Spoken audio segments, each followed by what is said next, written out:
Fíjate en estas imágenes. ¿Quién tiene preferencia en esta situación? ¿El velero Sirocco 10 o el ferry? Como supongo lo que estás pensando y sintiéndolo mucho, no tienes razón, aunque quizá te faltan datos. Tiene preferencia el ferry porque el Sirocco 10 está en las proximidades del Fréu Grande, entre Ibiza y Formentera, y se considera un canal angosto, en donde un velero no puede estorbar el tránsito seguro de un barco de motor que solo puede navegar con seguridad por el medio del canal. Así que quédate a ver este vídeo que te gustará. En este segundo vídeo voy a continuar explicando con detalle el reglamento internacional para prevenir los abordajes en la mar. Te será muy útil para entender bien el reglamento y poder superar con facilidad tu examen del patrón de embarcaciones de recreo, del PNB o de cualquier otro título náutico. Vamos a ver la parte B, reglas de rumbo y gobierno, y la sección primera, que es conducta de los buques en cualquier condición de visibilidad, reglas 4 a la 10. Estas reglas se aplicarán siempre, tanto si los barcos están a la vista uno del otro como si hay visibilidad reducida. El ámbito de aplicación de estas reglas es en cualquier condición de visibilidad. Recuerda que puedes parar el vídeo cuando desees y así tendrás más tiempo para leer los conceptos y poder estudiar las preguntas propuestas y así escoger la respuesta que consideres correcta. Pasamos a la regla 5, vigilancia. La vigilancia debe ser en todo momento tanto con los ojos como con el oído, hacia el exterior del barco y también hacia el interior, y así poder comprobar regularmente el estado del compás, el del piloto automático y el de otras ayudas a la navegación.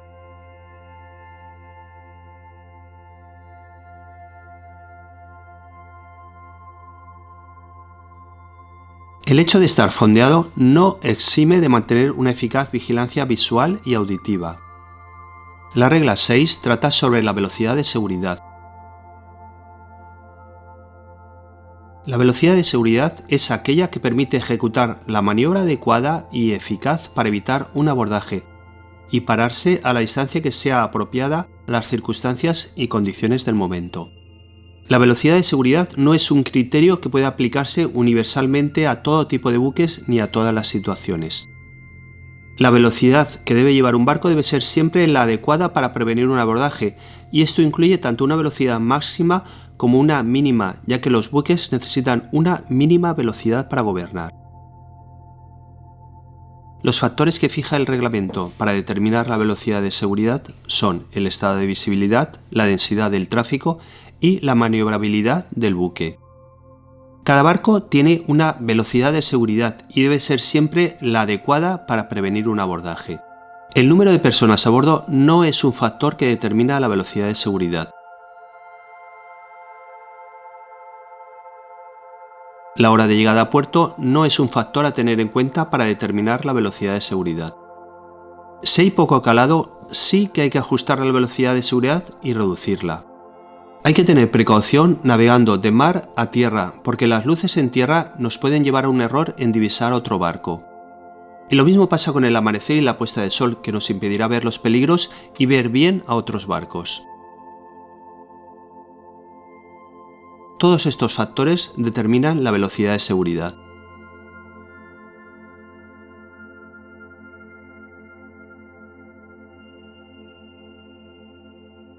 Cada barco debe ir pilotado por un titulado según el tipo de barco, la distancia que navega de la costa y su número máximo de pasajeros admitidos. La titulación requerida para pilotar un buque no determina la velocidad de seguridad.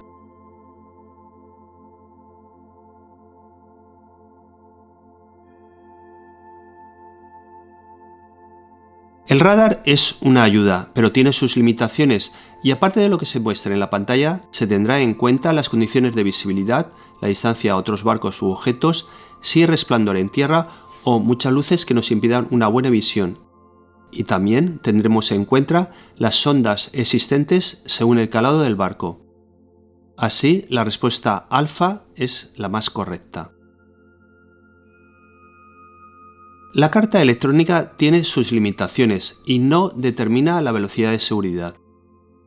Pasamos a la regla 7, riesgo de abordajes.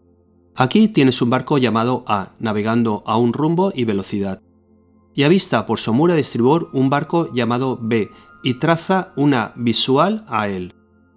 Con un compás de demoras determina la demora de este barco.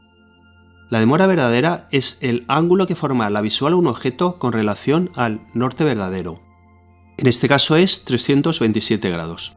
Pero esta visual del barco A al B también se puede medir como una marcación y es el ángulo que forma la proa del barco con la visual y es de 42 grados por estribor. Un instante después, por ejemplo, 3 minutos más tarde del primer avistamiento, el barco A, que ha mantenido su rumbo y velocidad, toma una nueva visual al barco B, obteniendo una demora verdadera de 314 grados o una marcación de 29 grados por estribor. Como la visual del barco A al barco B, bien se llame demora o marcación, varía con el tiempo, no hay riesgo de abordaje. El barco A sigue navegando y más tarde ve a otro barco. Con una visual a ese barco obtiene una primera demora verdadera o una primera marcación. Un instante después obtiene con una nueva visual al mismo barco una segunda demora verdadera o una segunda marcación. Y comprueba que la demora o marcación del otro barco que se aproxima no varía de forma apreciable y se percata que la distancia entre ambos está disminuyendo. Esto quiere decir que hay riesgo de colisión.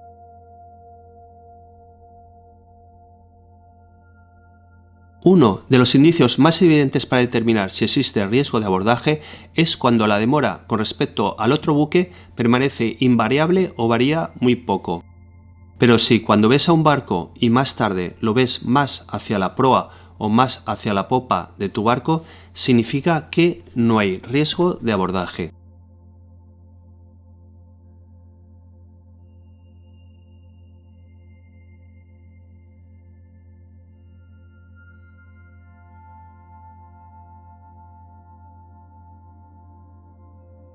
Recuerda que la visual de un barco al otro barco para determinar si existe abordaje se puede llamar demora o marcación.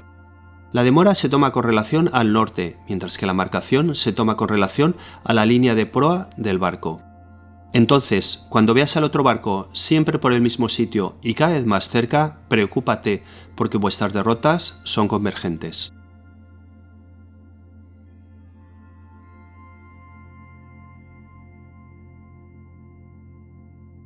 La respuesta delta es la correcta y la matización de la distancia es importante. Existe riesgo de abordaje cuando la demora o marcación con respecto al otro barco permanece invariable y cada vez está más cerca.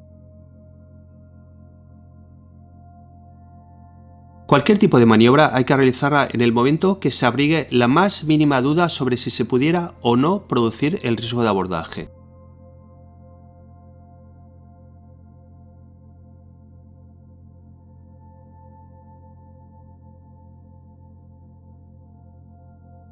Esta pregunta es compleja y un poco ambigua.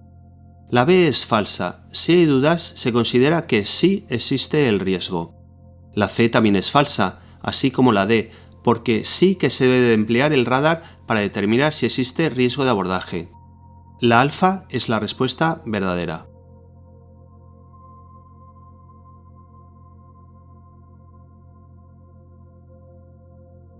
Pasamos a la regla 8, maniobras para evitar el abordaje. El barco A ha comprobado que la demora con relación al barco B se mantiene con el tiempo y apenas varía. Entonces ya no puede mantener su rumbo y debe de maniobrar porque ve al otro barco por su costado de estribor y modifica su rumbo a su estribor.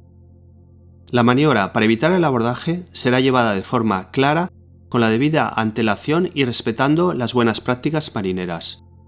Si hay espacio suficiente, la maniobra más eficaz es la de cambio de rumbo para pasar por la popa del otro barco. No hay que esperar ni demorar cuando hay que hacer una maniobra. Toda maniobra para evitar un abordaje será llevada a cabo de forma clara, con la debida antelación y respetando las buenas prácticas marineras, por ejemplo, no cortar la proa del otro barco, no pasar cerca de él o no hacer pequeños cambios de rumbo que pasen desapercibidos para el otro buque. La delta es falsa. Sí que se suprimirá toda la arrancada parando o dando marcha atrás para evitar un abordaje. La bravo es la correcta. La maniobra de cambiar el rumbo es la más eficaz. Aunque el reglamento de abordajes no establece los valores de cambio de rumbo, la buena práctica marinera, y así lo demuestran las sentencias dictaminadas, considera que un cambio de rumbo de menos de 10 grados no son considerados como válidos y que sí lo son los mayores de 20 grados, aunque en casos de navegación con visibilidad reducida deben de ser de 30 a 60 grados. Estos cambios deben de calcularse no solo para evitar un abordaje, sino también para que los buques pasen uno de otro a una distancia de seguridad. Para evitar un abordaje no se deben de hacer pequeños cambios de rumbo, deben de ser significativos y apreciables para el otro barco.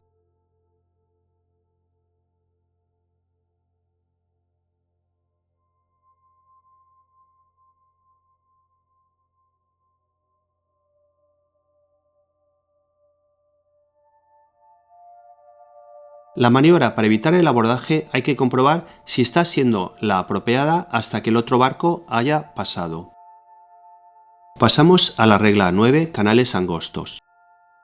En áreas conflictivas o congestionadas, tales como ríos, pasos, canales angostos o dispositivos de separación de tráfico, hay poco espacio para maniobrar, por lo que se hace necesario limitar al máximo las apariciones de situaciones de acercamiento excesivo que puedan desencadenar en un riesgo de colisión.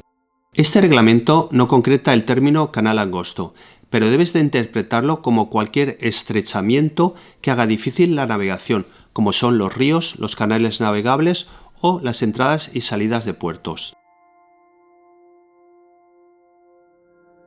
En los pasos y canales angostos, un barco navegará no por el medio, sino por el lateral, lo más cerca posible del límite exterior que quede por su costado de estribor, siempre que pueda hacerlo sin peligro.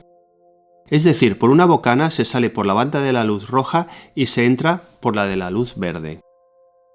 Otro detalle importante es que en un principio la regla 9 no concede ningún privilegio ni al buque que entra por la bocana ni al que sale de la misma. La B es falsa. En un paso o canal angosto se puede adelantar. Y se pueden dar dos tipos de adelantamiento.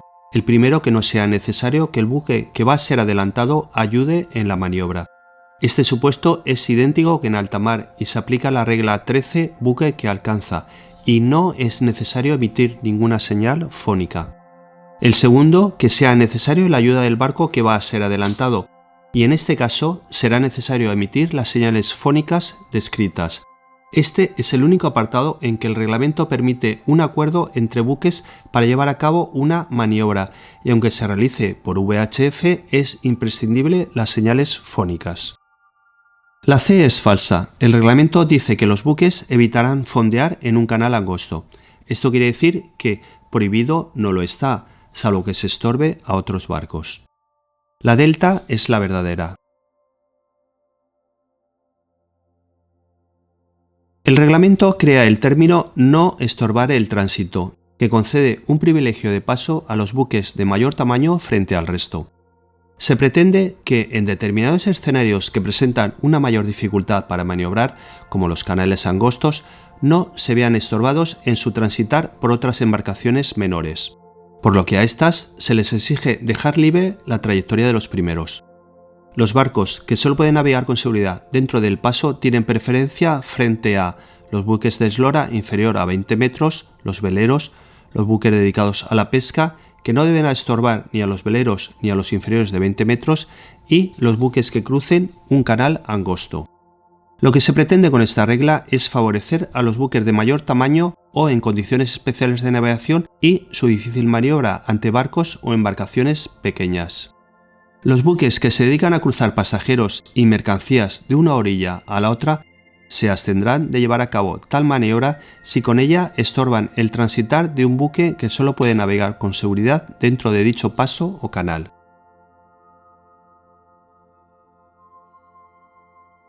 Un velero no estorbará el tránsito de otro buque que solo pueda navegar con seguridad dentro del paso o canal angosto. La C es la correcta. Los buques evitarán fondear en un canal, aunque no está prohibido hacerlo, salvo que estorben a otros barcos.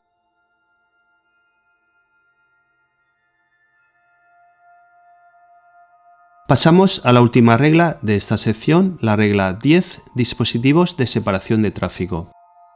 El establecimiento de los dispositivos de separación de tráfico ha reducido considerablemente el riesgo y el número de accidentes por abordaje en el tráfico marítimo. Imagínate cómo de complicado y peligroso sería navegar en pasos muy transitados como el Estrecho de Gibraltar si no se ordenara el tráfico en el mismo.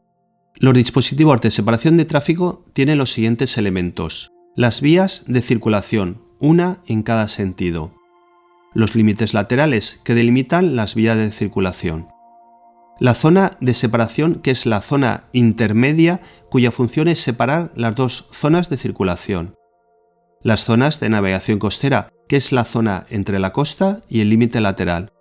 En estas zonas se aconseja que naveguen los barcos de motor menores de 20 metros, los barcos de vela y los barcos dedicados a la pesca. Los extremos son las entradas y salidas de las vías de circulación. La entrada normal de un barco a su vía de circulación es por su extremo. Los barcos navegarán en la vía de circulación apropiada siguiendo la dirección general de la corriente del tráfico indicada para dicha vía. Un barco que no entre por su extremo y lo haga por el límite lateral lo hará con el menor ángulo posible en relación a la dirección general de la corriente del tráfico. Un barco que quiera cruzar las vías de circulación lo hará siguiendo un rumbo lo más perpendicular con la dirección general de la corriente del tráfico. En España existen dispositivos de separación de tráfico en la mayoría de los cabos importantes. Aquí tienes el Cabo de Gata, el de Palos y el del Cabo de la Nao. El dispositivo con mayor tráfico es Tarifa, seguido por Finisterre y el Cabo de Gata.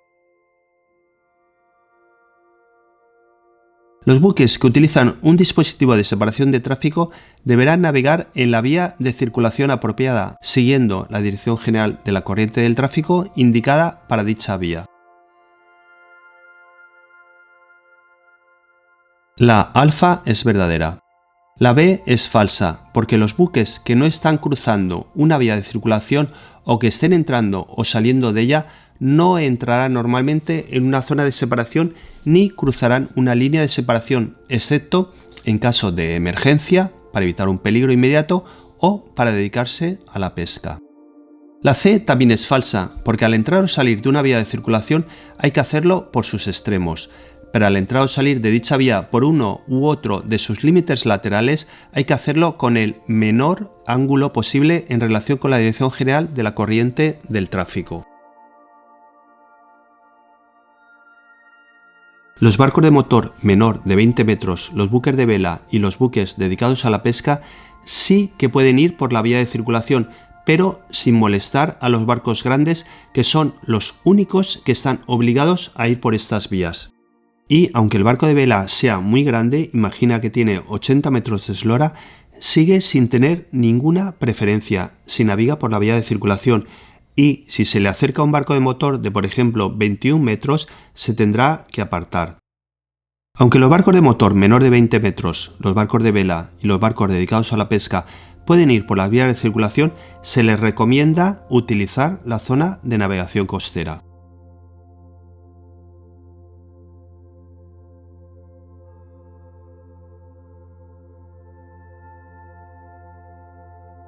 Una zona de separación se puede cruzar para pescar, para evitar un peligro o cuando es necesario cruzar para ir de una vía de circulación a la otra.